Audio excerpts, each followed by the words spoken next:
Slavenā latviešu dokumentālista režisora Laima pamostās gultā ar savu draugu Matiasu, kas ir no Hamburgas, un viņš ir baltvācietis, un viņš ir atlidojis šeit uz Rīgu, un viņi guļ vienā gultā viesnīcas numurā viesnīcā Latvija. Viņiem bija vētraina nakts, un no rīta Laima redzēja drausmīgu sapni. Viņa sapņoja to, kad uz brīvības pieminekļa, tur, kur rakstīts Tēvzemē brīvībai, ir parādījies rīsa papīra uzraksts pāri visam, puscaurspīdīgs ķīniešu valodā, un teksts Tēvzemē un brīvībai ķīniešu valodā tā kā nedaudz nosedz latviešu tekstu, bet ir tomēr abi vienlaicīgi salasām. Viņa skatās, kad arī sapnī, kad arī uz viesnīcu Latvija ir uzraksts ķīniešu valodā, un apakšā spīd viesnīca Latvija gan latviešu, gan krievu valodā. Tad viņi pamana uz ielām.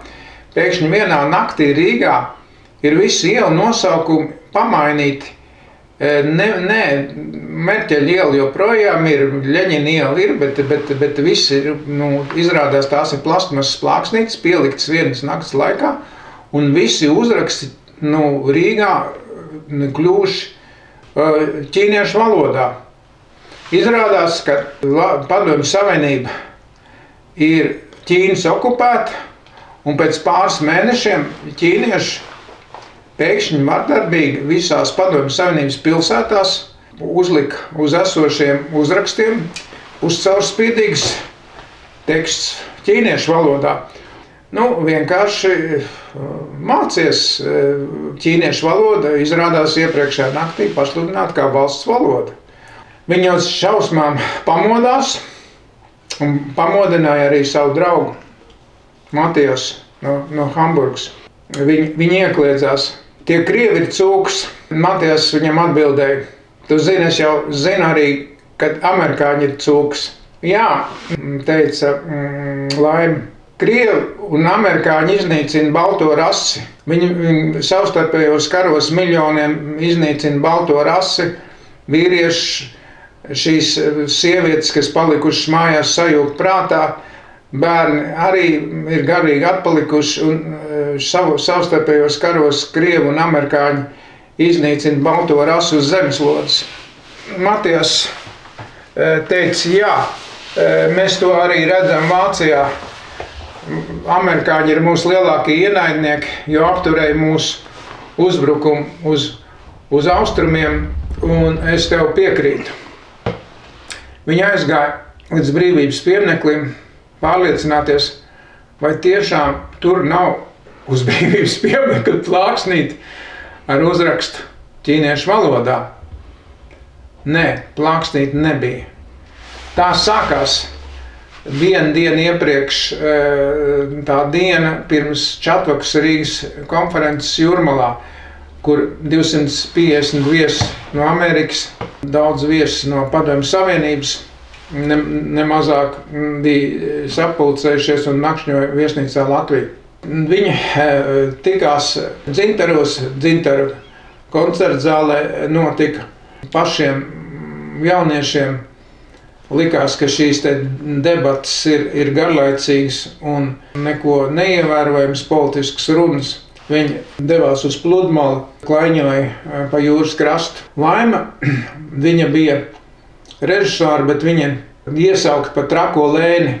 Piemērs bija Lēna Rifenštāle, slavenā režisora un dokumentālista Vācijā, kas uztaisīja 1936. Gada olimpiādu ģeniālu filmu. Rifenštāle bija viņas piemērs. Laima paņēma uz savu diplomu darbu, ko viņa Maskavā Gikā uztaisīja.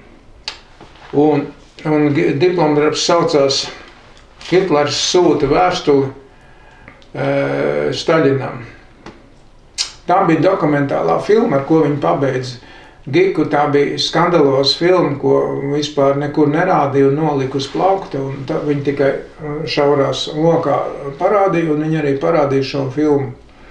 Matiasam pirms gada. Filma bija stāsts par to, ka 1941. gadā 15. maijā vācu lidmašīna Junkers veica lidojumu uz Maskavu caur Minsku, no Kenigsbergas caur Minsku uz Maskavu. Šis lidojums bija reti veiksmīgs, nekur viņu neapturēja, nekur viņu nenotriec. Viņš negaidīti ieradās lidmašīna Maskavā. Viņi arī atļāva viņai nosēsties centrālā lidlaukā pie Dinamo stadiona. Un izrādās, ka tas vācu reiss veda Adolfa Hitlera vēstuli, un kas palika daudz neatšifrēti, bet ir skaidrs, ka viņi gribēja salikt mieru, viņi gribēja atbruņoties, viņi gribēja pavisam citu pasauli teorētiski sadalīt savā starpā Hitlers un Staļins, un tas bija piedāvājums savā starpā nekarot. Rezultātā aizgāja bojā Maskavas ģenerālis lidotājs Pēters Pumpurs, kurš bija atbildīgs par Maskavas gaisa telpas aizsardzību. Staļins ierosināja aviatoru lietu, kur apmēram 300 vadošos aviators tiesāja un nogalināja īsti pirms Otrā pasaules kara sākuma, tika nogalināti masveidā ļoti daudz cilvēku. Bet Lienei tas bija tīri biogrāfisks materiāls, jo Pēters Pumpurs bija no viņas Plāteres pagasta, un tas bija viņa radinieks, un viņi gribēja uztaisīt filmu par radinieku. Un šajā filmā bija neticams beigas. Viņa apstrīdēja to rezultātu, kad pēc tam šis te Pumpurs 56. gadā tika rehabilitēts kā nevainīgs un tā tālāk. Viņa filmā veidoja to paziņojumu, ka tas bija labs gājiens Staļinam, ka viņš nolikvidēja un sodīja ar nāvi Pumpuru. Viņš to bija pelnījis, jo Pumpurs 39. gadā no padomju bāzes Latvijā, Liepājā bombardēja Helsinks, pēc tam viņš 41. gadā bombardēja arī Rīgu. Bet Rīgu Pumpurs bombardēja ar propagandas skrejlapiņām. Un viena no propagandas ķīpām ar skrejlapiņām trāpījās prezidenta Rīgas pilī, un šīs propagandas skrejlapiņas nosedz visu pils dārzu baltu, un iznāca ārā pils dārzā Kārlis Ulmans un domāja, ka uzsniedz sniegs, ir jūnija mēnesī sniegs, bet tās bija skrejlapiņas. Un nākošo paku, ko meta arī uz prezidenta pili, tā paka neatvērās un trāpīja prezidentam Ulmanim pa galvu, un prezidents Ulmans tika kontuzēts, nogāzās, un ar to arī filma beidzās, kad prezidents Ulmans ir ievainots ar Pumpura propagandas paku. Un Maskavā, protams, kad vadošie viņas pasniedzēji smējās par šo noslēgumu, un Laima teica tā, ka Rudolfs Hesse vēl sēž mūžu ieslodzījumā cietumā, tagad 86. gadā. Visi šie 300 aviatori ir attaisnoti, viņi ir slepkavas, viņi ir uzbrucēji, visi viņi attaisnoti, neviens nekad nav tiesājis, tagad viņi tiek rehabilitēti, bet Hesse nekā, ne amerikāņi, ne angļi, ne vācieši, viņi nerehabilitē, tas nabaks sēž cietumā, bet šitie visi ir nevainīgi eņģelīši. Pumpuram pat izdota pastmarka 80. gadā par godu olimpiādē. Tas bija viņas radinieks, pret kuru viņa asi vērsās. Tas bija negaidīti no viņas puses, un tad viņi aiz muguras sāk dēvēt pa trako lēni.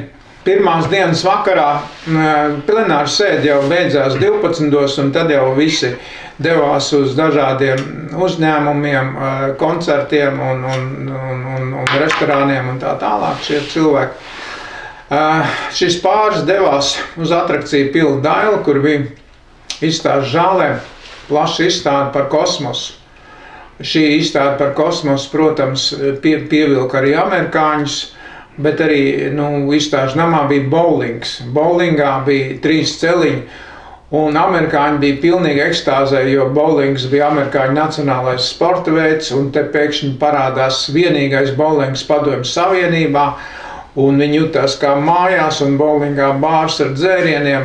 Un vēl viena lieta, ka bowlingā bija ļoti laba vieta sarunām, jo fonā skanēja retro mūzika, disko mūzika, un bumbas dārdēja, un šeit vienīgā vieta Latvijā, kur nestrādāja noklausīšanās ierīces. Viņi apskatīja izstādi, kas bija atrakcija Pilī Daila, Latvijas cilvēki kosmosā. Tā izstāde bija Jūrmalas muzeja organizēta. Tas bija par 2 Latvijā dzimušajiem kosmonautiem. Viens bija dzimis Jūrmalā, otrs bija arī Latvijā dzimis un jau bijuši kosmos lidojumos. Un tas ieinteresēja Matijas, jo Matijas bija planieru speciālists, viņš bija no Hamburgas, un viņam viss, kas ar lidojumu ar kosmosu ļoti interesē. Viņi izstaigāja šo te izstādi, bet izrādās, ka pievakarē bija arī atbraukuši šeit speciāli šie 2 kosmonauti un tikās ar čatokus amerikāņu viesiem. Un bija pat, zinām, preses konference un sarunas par sadarbību ASV un Padomju Savienībā kosmosa jomā. Viņi atnāca atkal uz savu viesnīcu vakarā, un Laima teica: klausies, mums ir pēdējais laiks izsisties. Tu zini, Rīgā ir tāda vieta Lastādija. Lastādijā vienmēr, kas nav tālu no mūsu viesnīcas, bija tāda vieta, kur izsišanās. Vecrīgā bija visi tie bagātie un baņķieri un visi tie vadošie valdība. Lastādijā bija jaunie ar ambīcijām, jaunieši, kas gribēja izsisties un pēc tam nopirkt mājas un dzīvokļus Vecrīgā un kļūt bagāti un slaveni. Mēs šobrīd atrodamies Lastādijas situācijā. Tev vajadzētu izsisties un man vajadzētu izsisties, bet varbūt, ka mēs abi kopā varētu izsisties līdz pasaules slavai. Matijas smējās: jā, man patīk tavs priekšlikums. Tu paskaties, Laima teica, kā Lēnija Riefenštāle. Viņa bija nekas, viņa bija dejotāja, tad savainoja kāju, tad viņa nevarēja dejot, un bēgšņi no dejotājas viņa kļuva par izcilu režisoru, jo viņa prata montēt, un es arī protu montēt, bet man ir vajadzīgs varonis. Matijas teica, es varētu būt varonis. Jā, šobrīd tavu Hamburga ir galīgi ēnā, viss notikumi notiek ar Gorbačovu un Reiganu, tur sarunas Ženēvā un viss ir Maskavā un Vašingtonā, un Hamburga ir ēnā, bet tu varētu būt jaunais varonis, kas iedibina jaunu pasaules kārtību. Es varētu uztaisīt filmu par tevi. Jā, tas man absolūti interesē, bet ko es darīšu? Man ideja ir tāda, ka tu varētu atkārtot Junkers lidojumu ar savu sporta lidmašīnu no Hamburgas, aizlaisties uz Maskavu un nolaisties Sarkanā laukumā. Es varētu uzrakstīt scenāriju, un mēs varētu pie tā strādāt. Matijas bija pārsteigts, apjucis un pārsteigts. Viņš teica tā, tas ir neiespējami, tur ir tik daudz šķēršļu, tur tik daudz problēmas, un es taču negribu tikt notriekts vai tupēt visu mūžu Sibīrijā cietumā. Es labprāt tādu mākslas filmu taisītu un filmētos kā aktieris, bet dokumentālo filmu es neesmu gatavs, es esmu pret. Tā arī bija šis otrā vakara saruna beidzās, bet nākošā dienā bija tikšanās Laimai ar Borisu Jeļcinu. Boris Jeļcins bija iebraucis Latvijā, viņš iebrauca bieži Latvijā medīt un makšķerēt. Viņam nevajadzēja nekādu publicitāti, viņš ar Anatoliju Gorbunovu pie Valguma ezera atpūtas bāzē medīja. Tur arī bija lielisks makšķerēšanas vietas, viņš atpūtās, pavadīja. Viņš rakstīja, sacerēja savus rakstus un grāmatas. Un viņa izmantoja katru izdevību, lai viņu filmētu un taisīja filmu par Jeļcinu. Pirms tam viņai bija izdevusies filma par Raimondu Paulu. Tā bija gūsi milzīgu Padomju Savienības ievērību, viņa ievērojami popularitāti pacēla, bet tā tomēr nebija tādā līmenī, kā Podnieku grupa filmēja šobrīd pabeidz filmu Vai viegli būt jaunam. Paula filma bija liriska un tāda maiga, un viņi meklēja kaut kādus jaunus asus varoņus, ar ko līdzināties Vai viegli būt jaunam. Viņa teica Matijasam, man padomā filma Vai viegli būt aviatoram, jaunais filmas nosaukums arī varētu būt Vai viegli būt aviatoram. Tad viņi trietā satikās arī atpūtas bāzē pie Valguma ezera ar Borisu Jeļcinu, un viņi šo savu ieceri, kad vācu sporta lidmašīna nolaižās no Hamburgas, atlaižās uz Maskavas sarkano laukumu, pastāstīja Jeļcinam.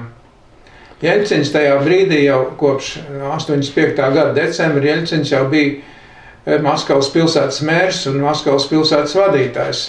Gorbačovs viņu bija atvilcis uz Maskavu no Sverdlovskas, un viņš jau bija pilsētas saimnieks. Un viņš jau bija, varētu teikt, opozīcijā Gorbačovam, jo Jeļcins teica Laimē, Gorbačovam jau sen vajadzēja atkāpties. Kā viņš neatkāpās, ja bija Černobiļa tāda 400 atombumbas, kas ir Hirosimas apmērā un nomestas ir Černobiļā, un viņš neatkāpjās no savu amata. Sen laiks bija democionēt, un Gorbačovs veido ap sev personības kultu. Paskaties, viņš visur braukā par apspriedēm, visu it kā risina, viņš ir vienīgais un nav nekāda vairs kolektīvā vadība un nekas tam līdzīgi. Un pēc brīža, kad viņi piedalījās medību noslēgumā, Jeļcins teica tā ir laba ideja. Man ir draugi, aviātori ģenerāļi, un mēs varētu nogāzt ar draugiem, un mēs varētu ar šo lidojumu palīdzību nogāzt Gorbačovu gar zemi. Vakarā atgriežoties viesnīcā, Laima teica Matijasam, paskaties, viens gals mums ir vaļā. Maskava mūs gaida, tur ir Maskavā ģenerāļi, gaisa maršali. Viss ir kārtībā. Tagad tikai tev vajag saņemties, vai tu vari aizlidot vai nē. Nākošā dienā Laima satikās ar Nikolaju Nēlandu, ko arī viņa bija pazīstama un draudzējās. Tas bija ievērojams diplomāts un skandināvu lietu meistars. Pilnīgi neticamu ziņu un paziņoja, kad nākošais rauns pēc Ženēvas Gorbačovam un Reiganam būs Reikjavikā. Par to bija pačukstējis Nikolajam Nēlandam Džeks Metloks, kas taisījās par vēstnieku Maskavā. Bet tieši Nēlands no Padomju Savienības puses bija augusta mēnesī aizsūtīts uz Reikjaviku izpētīt, kādas ir iespēja tur noorganizēt šo tikšanos, un tieši Nikolajam Nēlandam bija ideja, ka jātiekās kaut kur vidū starp Ameriku un Padomju Savienību, nevis Anglijā, Londonā kā mūžīgi, bet tieši Nēlands kā Ziemeļu valsts speciālists, diplomāts un čekists izvirzīja šo ideju Reikjaviku, bet viņam bija jāizbrauc, jāsafilmē, jāfotografē un jāpierāda Padomju pusē, un Džeks Metloks varēja pierādīt arī amerikāņu pusē, ka viss kārtībā. Nēlands atrada kofiju villu, kur būtu notikt sarunas, paskatījās viesnīcu, bet Nēlands pieņēma lēmumu, kad viesnīcas ir draņķīgas, tur var noklausīties un neefektīgas. Nikolās Neilands ierosināja, ka padomju delegācija varētu apmesties ostā uz kuģi un dzīvot tās dienas, un tad braukt tur uz sarunām ar ļoti šaurā lokā ar amerikāņiem. Negaidīt Laima uzzināja par jauno tikšanos, un tas tik ļoti saintriģēja Matiasu Jūrmalā, kad viņš palika domīgs, kad viss tas notiek, nemaz nav tik tālu līdz Hamburgai. Reikjavik viņš jau bija lidojis ar savu sporta lidmašīnu, viņam jau šī pieredze bija. Tas bija kaut kur tuvu mājām.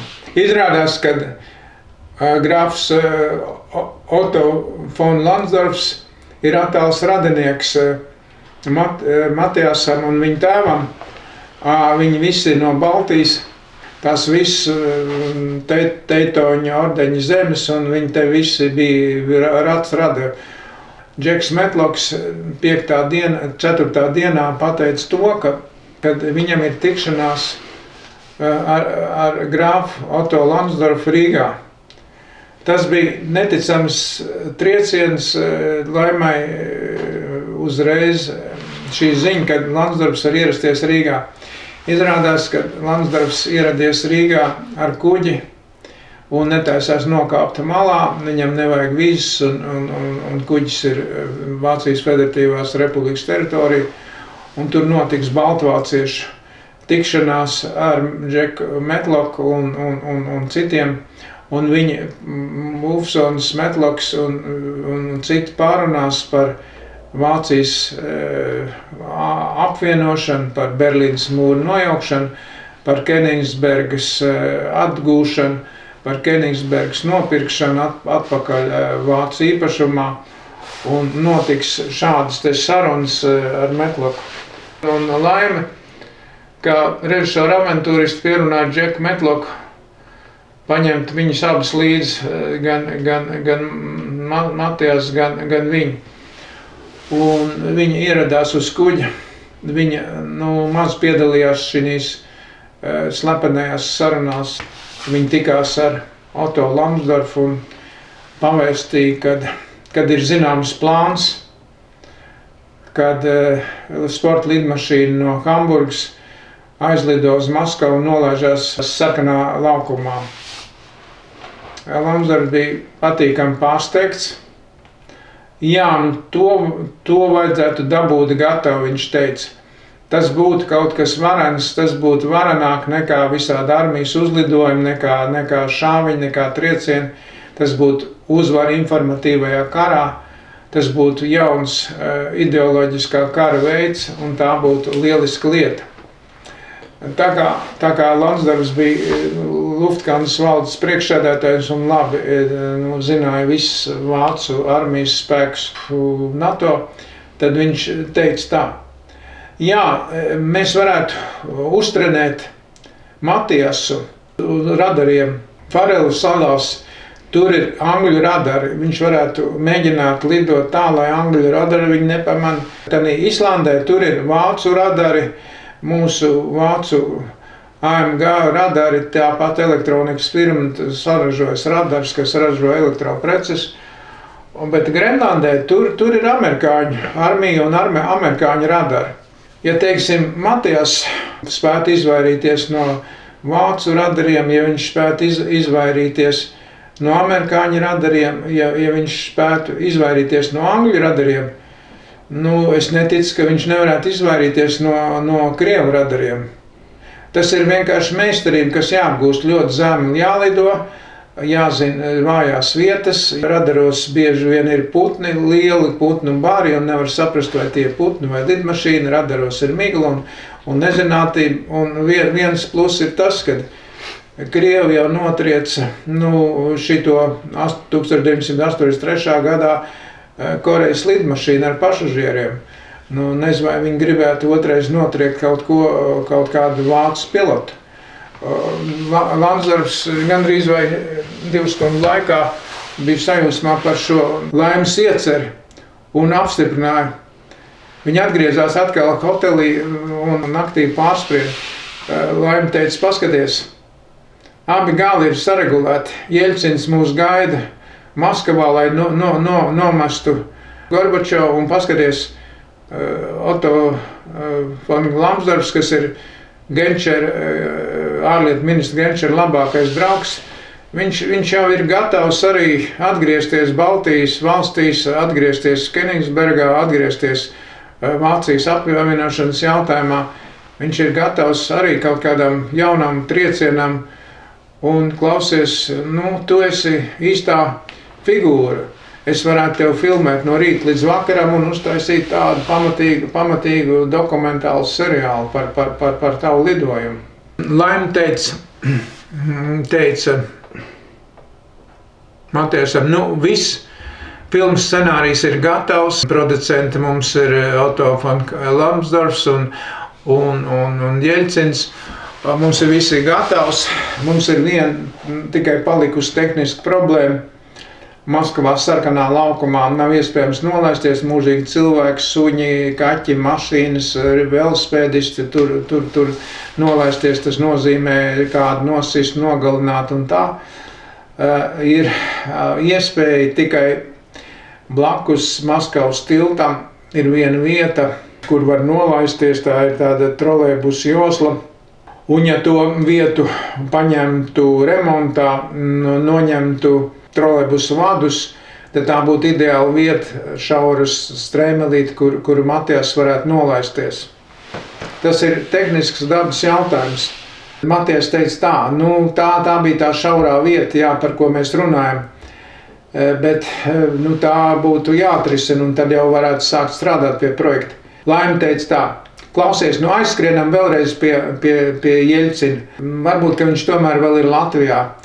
Viņi ir aizbraukuši pie Anatolija Gorbunovu, Jeļcins, un tur atkal ir medības. Viņi satika Jeļcinu, un Lēna teica tā, viss ir atrisināts, izņemot tas, kad jāizstrādā remonta projekts. Bet jums, Jeļcina, tas ir jāieliek tagad novembra mēnesī Maskavas plānā, lai var dabūt budžetu, jo Padomju Savienība plānveida struktūra, kad nākošā gada māja beigās šī vieta ir slēgta remontam un nebūs vairākas dienas, būs transporta ierobežojumi. Jeļcins teica, jā, tā būtu laba lieta, jo nākošā gada māja beigās visa Padomju Savienības vadība būs Varšavā, tur notiek Varšavas pakta konference, visi ģenerāļi Gorbačovi būs Varšavā. Un es jau uzreiz tagad varu nozīmēt dienu 28. maijs, kad viss ir Varšavā un Maskavā būšu es vienīgais, kas pieņem lēmumus. Beigas.